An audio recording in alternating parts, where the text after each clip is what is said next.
السلام عليكم ورحمة الله وبركاته. سو دواada khiyaarta sharafta leh maanta waxaan idin hayaa cudurka ku dhaca ama cudurada ku dhaca kaliyaha 10 calaamadood oo ay kamid yihiin calaamadaha lagu garto kaliya xanuunka.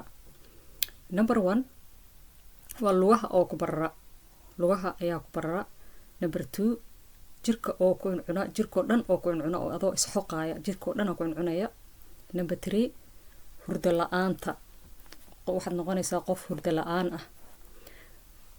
Number 4 waxaad noqonaysaa musqusha qof ku noqda, mar walba musqushaad u baahan tahay adoo haddana kaadi badanna aan ka imaaneyn, mar walba musqushaad ku noqonaysaa. Number 5 waxay noqonaysaa daal fara badan, qof aad u daalan ayaad noqonaysaa. Number 6 waxaad noqonaysaa kaadidaada ayaa xumbo noqonaysa, sidii oomo lagu shubay oo kale, kaadi oo xumbo ah. musqusha markaad fiiriso kaadidaada sidii xumbada oo kale u ekaanaysa. Number 7 kaadida oo dhiig soo raaca, kaadidaada oo dhiig soo raaca. Number 8 waxay noqonaysaa miisaankaaga oo isdhima, miisaankaaga ayaa hoos u dhaca. Number 9 indhaha hoostooda ayaa ku barara, sidii maaragtay qof indhaha ay jug kaga dhacday oo kale, indhaha hoostooda ayaa barar zaa'id ah ku barara. Number 10 waxaa kugu dhaca cuntada kaa xirmaysa, qof maaragtay oo cuntada ka xirantay oo waxba cuni karin, wax ma cuni kartid, cuntada lagu soo hordhigayaa appetite ma lihid, ma cuni kartid. Marka walaalayaal jirada horta ilaah baa keena, haddana ilaah baa daweeya, dawada waa tii ilaahay, laakiin waxyaabaha aad kaga taxadiri kartid ayaan haddana waxaan rabaa inaan idinla qaybsado. maxaa u roon ama maxaan kaga hortagi karnaa cuduradan kaliyaha ku dhaca, ama sideen iskaga difaaci karnaa. Number 1 haddii aad tahay qof cayilan, bariis cayilka iska rid, waayo cayilka dhibaato badan ayuu keenaa.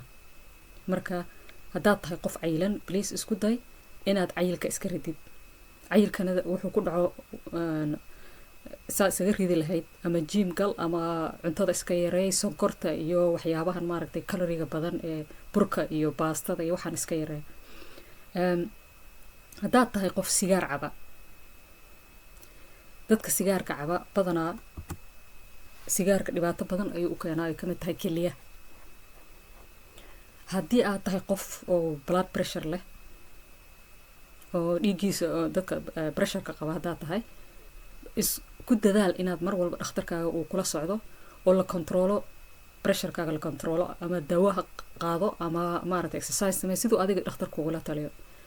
waa inaad kontrooshaa blood pressurekaaga, waa inuu maaragtay lagu celceliyaa ilaa iyo 140 at least inuu ka bato ma aha, at least blood pressurekaaga ku celceli 140.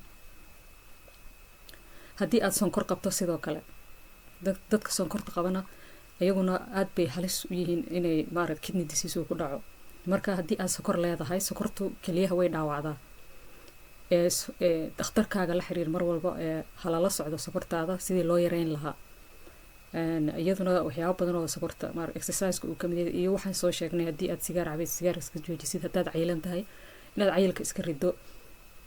haddii aad dhiig ka qabto, dhiiga maaragtay si loo kontroolo maaragtay oo lagu soo celiyo ilaa 140 inaad ku dadaasho, mar walba dhakhtarkaaga la xiriir.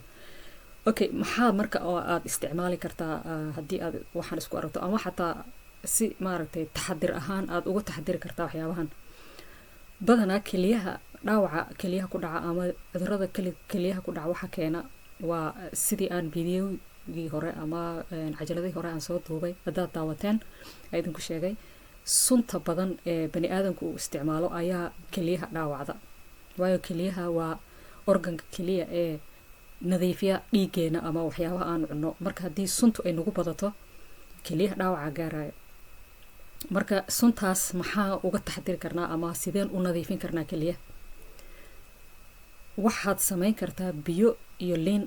badanaa biyo iyo liin aad bay u fiican tahay. liinta iyo biyaha la isku qaso oo la cabo kaliya, sonkor lagu darin, liin iyo biyo kaliya cab. mar walba maalin walba cab liin iyo biyo jirka aad bay kugu nadiifinaysaa kelyahana aad bay biyaha iyo liinta ay u nadiifiyaan fruitka la dhaho beetroot waa mid aad u gaduudan sida dhiigga oo kale u eg beetrootkana kelyaha aad buu ugu fiican yahay isaguna haddii aad shiidan karto intaad shiidato cab waxaa kaloo cabi kartaa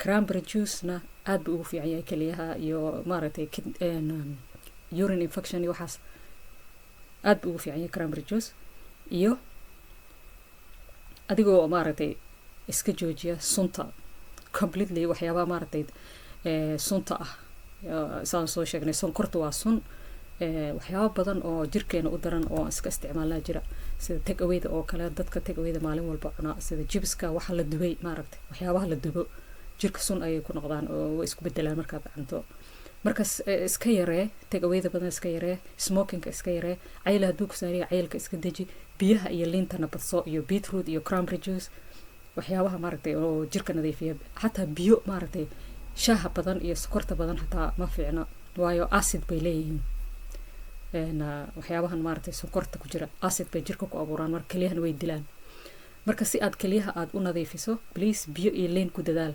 caafimaadka ilaah baa haya ilaah baa caafimaadka keena cudurkana ilaah baa keena labadaba ilaah baa haya marka insha allah inta caafimaad qabto ilaahay caafimaad ha usii ziyaadiyo inta kelya xanuun qabtana ilaahay xanuunka ha ka qaado aad iyo aad baan idinku mahadcelinayaa insha allah waa iyo next video insha allah assalaamu calaykum waraxmatullahi wabarakaatu